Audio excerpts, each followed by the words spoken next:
Hello and welcome to Ankit Chaudhary education.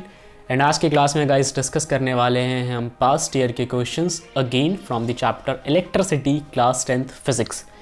तो चलिए शुरू करते हैं। और आज का जो पहला सवाल है उसमें आपसे पूछा हुआ है कि एक 9 ओम का रेजिस्टेंस है जिसको आपने 3 बराबर हिस्सों में कट कर दिया और फिर पैरेलली इसको कनेक्ट किया है। अब आप बताओ कि जो इक्विवेलेंट रेजिस्टेंस की वैल्यू आएगी आफ्टर दिस कॉम्बिनेशन वो क्या होगा। तो समझो जरा इस बात को। मान लो मेरे पास ऐसे एक रेजिस्टेंस होता, ठीक है, इसको यार मैंने ना 3 बराबर हिस्सों में कट कर दिया, ठीक है। तो पहला हिस्सा कुछ ऐसा होगा, दूसरा कुछ ऐसा होगा, तीसरा कुछ ऐसा होगा। तो सबसे पहले तो मुझे इसकी वैल्यू जाननी है जो नए वाले हिस्से बन के आए हैं। तो अगर मान लेते हैं कि पहले वाले का जो रेजिस्टेंस था वो था R, तो इस वाले का क्या होगा R/3, इस वाले का भी R/3 और इस वाले का भी R/3। तो आइए जरा देखें, यही चीज़ यहाँ पे लिखा हुआ है कि each part of the resistance जिनकी वैल्यू हमें निकालनी है तो वो है R/3। अगर पहले पार्ट की वैल्यू यानी कि जो ओरिजिनली रेजिस्टेंस की वैल्यू थी वो थी 9 ओम, ठीक है। तो यहाँ पे आपने करना क्या है कि 9/3 से डिवाइड कर देना है, यानी हर एक की वैल्यू 3 ओम्स हो जाएगा, ठीक है। इस बात को आपने समझ लिया। ओके, आगे बढ़ते हैं। अब आप इसी को ना पैरेलली कंबाइन कर रहे हो तीनों को आपस में। तो इस कॉम्बिनेशन को आपने जब पैरेलल कंबाइन कर दिया तो आपके पास कॉम्बिनेशन के बाद वैल्यू क्या निकल के आएगी रेजिस्टेंस की, वो कुछ इस प्रकार से निकल के आएगी। ये बात तो सबको पता होगा, पैरेलल में हमारे पास ये फॉर्मूला होता है रेजिस्टेंस का। अब आपको करना क्या है कि तीनों रेजिस्टेंस की जो वैल्यूज थी अगेन 3 ओम्स थी, तो आपने यहाँ पे पुट करना है और ओवरऑल वैल्यू पैरेलल के केस में यानी इक्विवेलेंट रेजिस्टेंस 1 ओम का निकल के आएगा सामने, ठीक है। यही हमारे क्वेश्चन में पूछा हुआ था।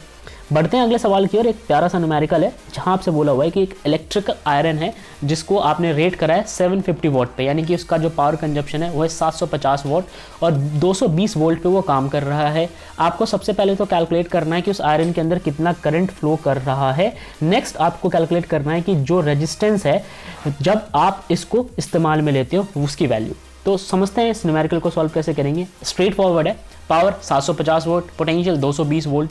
पावर का फॉर्मूला होता है V × I। इस फॉर्मूले के अकॉर्डिंग आपने I की वैल्यू निकाल लेनी है जो कि आएगा 3.40 एम्पियर। आपको समझ आ गया होगा कैसे निकाला है मैंने। यहाँ पे डायरेक्ट सारी वैल्यूज पुट करी, I की वैल्यू मिसिंग थी तो निकाल लिया।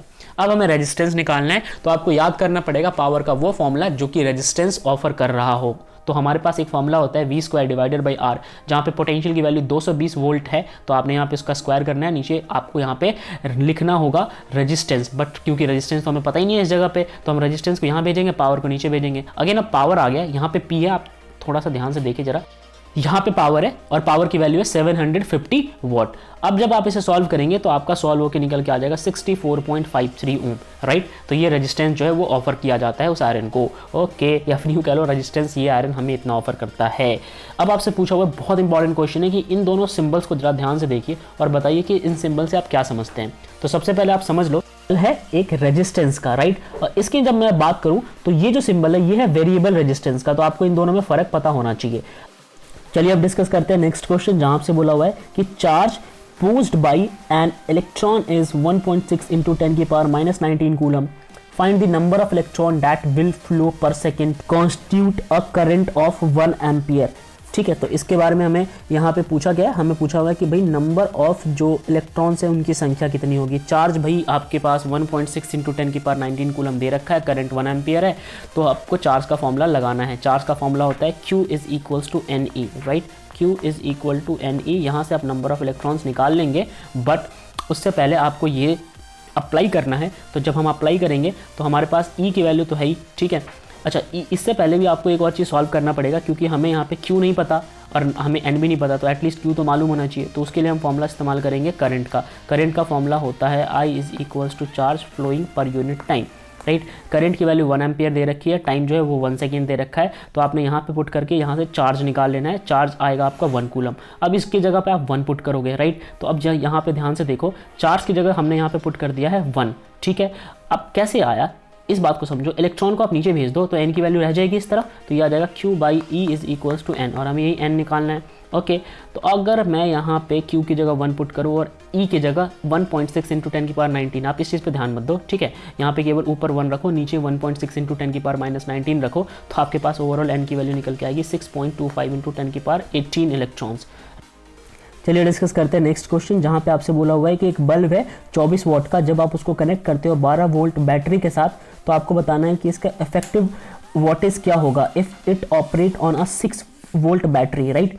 अब इस क्वेश्चन को सॉल्व करना है, यानी कि नया पावर आपसे पूछा हुआ है। तो पहला पावर तो है 24 वोल्ट का, उस समय उसको जो पोटेंशियल मिला हुआ है 12 वोल्ट का। नया आपसे पूछा हुआ है जब आपने पोटेंशियल को कर दिया है 6 वोल्ट का।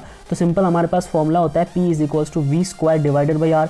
अब आपने 2 बार ऐसा फॉर्मूला लगाना है। पहले वाले केस में हमारे पास क्या होगा, P1 is equals to V square divided by R, ठीक है। यहाँ पे V1 का स्क्वायर कर लो आप, ठीक है, रेजिस्टेंस तो सेम ही रहना है।